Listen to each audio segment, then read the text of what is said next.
We've all once at some point in our life signed up to some form of subscription. Now this could be something along the lines of Netflix or Spotify or Apple Music, or it could be the gym, it could be newspapers or magazines. They are everywhere. But these subscriptions are now starting to appear in cars, and if I'm honest, I have mixed feelings about this. Oh yeah, and I'm not just talking about like an app, for example, or sat-nav updates in a car. I'm talking about features and things installed on the car at factory when it's made, and then you have to pay to access them later. They're behind a paywall. Yeah, it wasn't always like this. Now, if we go back a few years back when I was living with my parents, this is years and years ago, I should have had because I'm older than I look. Basically, if you wanted a film or a movie or something, you'd go buy one from the shop and then bring it home. But the key component here is that you own it. Yes, there were some places like Blockbuster where you used to rent it, but you had to go to the physical location, rent it, watch it at home, and then take it back. This is why that when I lived at home, my parents literally collected loads of DVDs, and there were 2 full cabinets in our lounge that looked just like this. Fast forward to today, of course, and subscriptions are everywhere. We're talking things like if you just want to play online with your friends. Of course, there's a subscription for that on PlayStation or Xbox. If you want to watch movies, you've got Netflix, Disney, Amazon. Of course, there's gym memberships, and there's even supermarkets as well with prioritized delivery slots and discounts if you commit to paying monthly or even yearly. Subscriptions have become the norm, and car makers want a slice of that pie as well. Now, when it comes to these things with cars and their sat-navs, of course, these days, sat-navs are updated over the air, OTA for short, which is very, very convenient. But it wasn't always like that. If you go back like, I don't know, maybe like 10 or 12 years or so, you'll actually find that sat-nav updates were done at the dealership. So you had to take the car physically into the dealership. Normally you'd do it when the car's being serviced, and they'd update it there for you using the onboard diagnostics. Some car brands out there also used to offer CDs or like memory sticks, and you plug in modules to update the sat-nav, but it's a lot simpler these days. Take this brand, for example, Mercedes-Benz. They actually brought out an app around about 10 years ago, maybe 9-10 years ago, and this app allows you to do various different things, from unlocking and locking the car to locating the car on the map, and on some models you can even put the heating or cooling on and get the car ready at the perfect temperature before you even leave. Now typically this is free for 2 or 3 years from the car's registration date, and then it's chargeable after that, which I kind of understand with those sorts of subscriptions because they're an ongoing service, they're an ongoing thing that requires upkeep. So for example, the app, when Apple or Android, they bring out new software, so iOS 26 that's going to come out any day now, the car manufacturer will of course need to optimize their app to make sure it's continually going to work. So there needs to be a reoccurring payment for that, so I kind of get that. And of course with sat-nav updates, maps continually changing, there's the data cost as well, so I understand all of that. But what I've started to see now over the past couple of years are some examples of subscriptions for features which are already installed in the car and you have to pay to unlock them. I think this is going to ruffle some feathers. Okay, let's do something interactive here. So I'm going to list a few car subscription features and things which I would like to add are actually actively being used out there by various different car brands and manufacturers today. So let me know.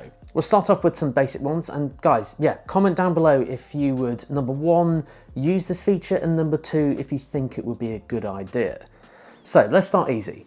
Number 1, the car brand or car manufacturer's app. So this is of course where you can unlock and lock it and track it on a map and do various different things, maybe turn the heating on as we just discussed. So number 2, map updates. So sat-nav updates being sent to the car automatically, would you pay for that on a reoccurring basis? I mean, of course if you use Apple CarPlay or Android Auto then you're unlikely to use that, but would you pay for it monthly? Would you pay for it yearly, one-off fee, that sort of thing? Let me know. What about paying to access a feature in a car which is already installed there?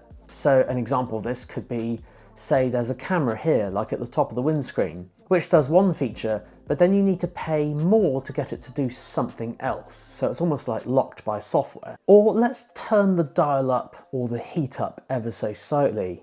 No pun intended. What about heated seats? Yes, paying to use a heated seat in a car. So say for example the heated seat element is actually already installed in the car, but you need to pay to unlock it. What about adaptive cruise? Say the car has the adaptive radar systems all built in, but then you need to pay monthly or a one-time fee to activate it on a car you've just spent thousands and thousands and thousands of pounds on. What about an acceleration boost? Almost like a remap, but an official one where you can actually pay to make the car go quicker, adding 30 or 50 horsepower, or sometimes even knocking a second off the 0 to 60 time. And then lastly, what about an electric boot or manual? So you have to pull it down, but then if you pay for a subscription, the boot will go up and down automatically. And then what about a panoramic sunroof with the blind being permanently across, and then you have to pay to, I don't know, make the blind go back. All right, those last two were a bit of a joke, but all the others are real. Genuinely out there right now on different car brands and manufacturers, these subscriptions exist today. BMW, of course, tried the heated seat subscription years ago, which backfired massively for obvious reasons. Volkswagen have jumped on that train and offer this right now. Mercedes offer adaptive cruise via subscription on some of their cars, which I've covered previously. And on certain models in the US of A, you can actually pay about £1,000 to knock a 1 second time off your 0 to 60 time on a Mercedes EQE or EQS. You may have seen literally just last week in the news, Volkswagen and their ID3 models, you can now pay £16.50 per month to make your car go faster. Tesla also do this as well. Pretty much every single Tesla out there comes with all the equipment, the radars for self-driving and that sort of thing. You can choose it when building the car, or you can pay a little bit more after it's been made via, again, like a subscription. But here's something I bet you didn't know, because honestly, I didn't even think of this. What about car insurance? Because certainly on the models where you can pay to make them go quicker, as we know, car insurance varies a lot. And there's so many factors involved where, I don't know, where you live, the car you drive, the specification that's on the car, the power, its safety features and all sorts of things. But yeah, going back to that power note, what do the car insurance companies kind of base that on? Do they base that on what it was when it was shipped, or do they base it on what it could potentially have?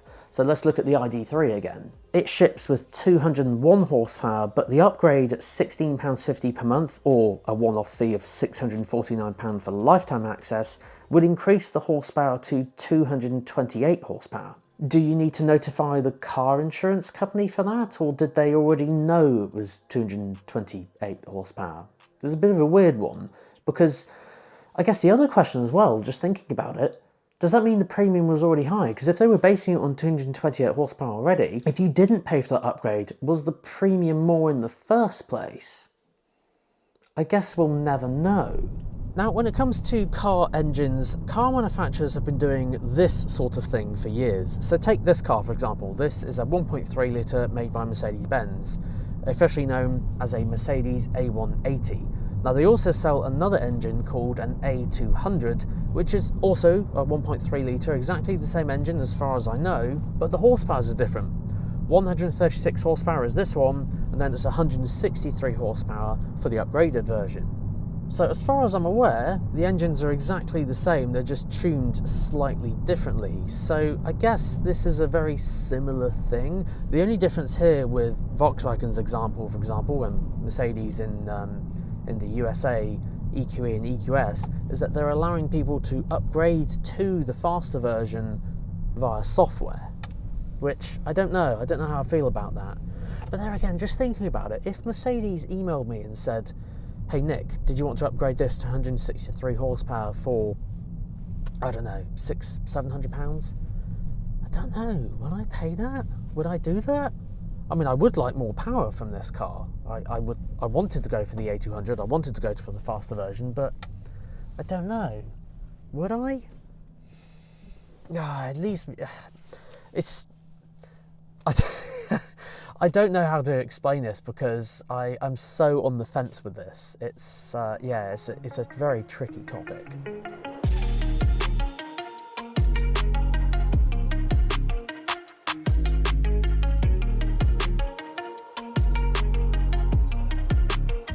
Now, as I run my YouTube channel full-time as a car reviewer and of course making tutorials, tips, tricks for everyone on my channel, I like to sit on the fence when it comes to, I guess, heated topics like this, especially even when it comes to, like, I don't know, buying like an electric car, for example. There's 50-50 arguments for both, and I don't know what this sort of topic will be like. I mean, I guess I'll find out soon when I hit the publish button. I don't know whether it's going to be a 50-50 split or even like a 70-30 split. I'm not sure. So as I like to sit on the fence, here are the pros for car subscriptions. Now, of course, if things in cars are subscription based, technically speaking, they should, in theory, should have a lower starting price, because let's think about it. If every car is made exactly the same, that means the operating costs of like the factory and the production line and that sort of thing should be easier, because they can just make all the cars the same and they don't have to swap out different components or do various different things for different specs in different countries and different markets. So in theory, the running costs of like the production line should be cheaper, which should come to the consumer. Maybe that's wishful thinking. Of course, there's the flexibility standpoint as well. So, for example, say you lived in Florida, you're not going to want cars with heated seats on because, well, it's hot a lot of the time. The humidity is very high. You're going to want ventilated seats. So having the option, depending on where you live and what you might want, is kind of a good thing, because not every car might have ventilated seats, but if they're all made the same, then you can just subscribe to the one you want. Now, the only thing I only thought about today as well was the element of trying it before you buy, because, for example, you might want to try out a specific feature like the acceleration boost in the Volkswagen ID.3 or something like that, and see if it's actually worth it, because you might not notice it, it might not be suitable for you, but if you do try it and then it does work, then you might actually want to pay for it up front and then just own it forever. The other cool thing as well that I was thinking about as well is if you buy a used car. So say this car had like subscriptions on it and you were buying like a used car in a few years' time, but it didn't have the thing that you were after. You could, in theory, subscribe to said thing, and then suddenly it just might open up more options and might increase the, I don't know, used car market or something like that. So the fact you can add something to a used car could be quite cool. So food for thought on that one. But then we get onto the negatives. Now, the most obvious one that I can think of is that owners just feel like they're being ripped off, literally, because the components are in the car already, and if it's not justified with the price, it can feel like you're paying twice. So I completely get that, because, I mean, if you take Tesla, for example, all their cars are built the same, but then you have to pay extra for the self-driving tech. And I appreciate a lot of that is like software ongoing development costs, which we'll get onto briefly in a second, but that could be an element of it. But yeah, it's certainly for something that's like heated seats, which doesn't require any upkeep or updates for that sort of thing. It's just a one feature thing. I don't know how I feel about that. The other thing as well, which a lot of people don't really think about, is all these small microtransactions. This can feel like death by 1,000 cuts, because let's face it, owning a car is expensive. You have insurance, you have the upkeep of the car, so this could be tyres, brakes, servicing, fuel, insurance, road fund licence. There's so many things, and with these extra small things, which don't seem that big initially, they can add up. Really, they can. And then there's the brand confusion, because all these car makers and brands, they're going to be doing different things for subscriptions. And as a car reviewer, I guess, I kind of need to know that. And I don't always have the privilege of accessing the app to actually see it. Usually it's, you know, linked to their press office or something like that. So I don't always have access to the app, so I can't always look at that type of thing. And it's just going to be different between each of these car brands, because, I mean, look at all the examples that I've done today. This is just all the different brands that I've kind of seen, you know, at the time of recording, but there could be so many more examples. I joked about the boot and the sunroof earlier. That could happen. I hope it doesn't, but it could. So I guess the question is, after all this, do I agree with it? I don't know. As I said, I'm on the fence about it. I think where I'm drawing the line in the sand is if that particular feature has updates or improvements over time. So if you have an app, of course there'll be app updates over time with new features added, or if you have the sat nav, of course updates will regularly be pushed over the air to your car. Where I think I draw the line at the moment is when you pay a subscription to unlock one feature and it doesn't improve. So I think that's where my line in the sand is, and it's where I kind of lead into murky waters almost. But I don't know. Obviously, let me know your thoughts down below in the comment section, guys, because I'm curious to hear from all of you. I know and appreciate that some people are completely against this whole thing, but then some people might be for it. I don't know. I'm curious to see everyone's take. Let me know in the comments down below and I'll get replying to everyone where I can. And yeah, I can't wait to see what your thoughts are. Guys, thank you so much for watching. Until next time, see you then.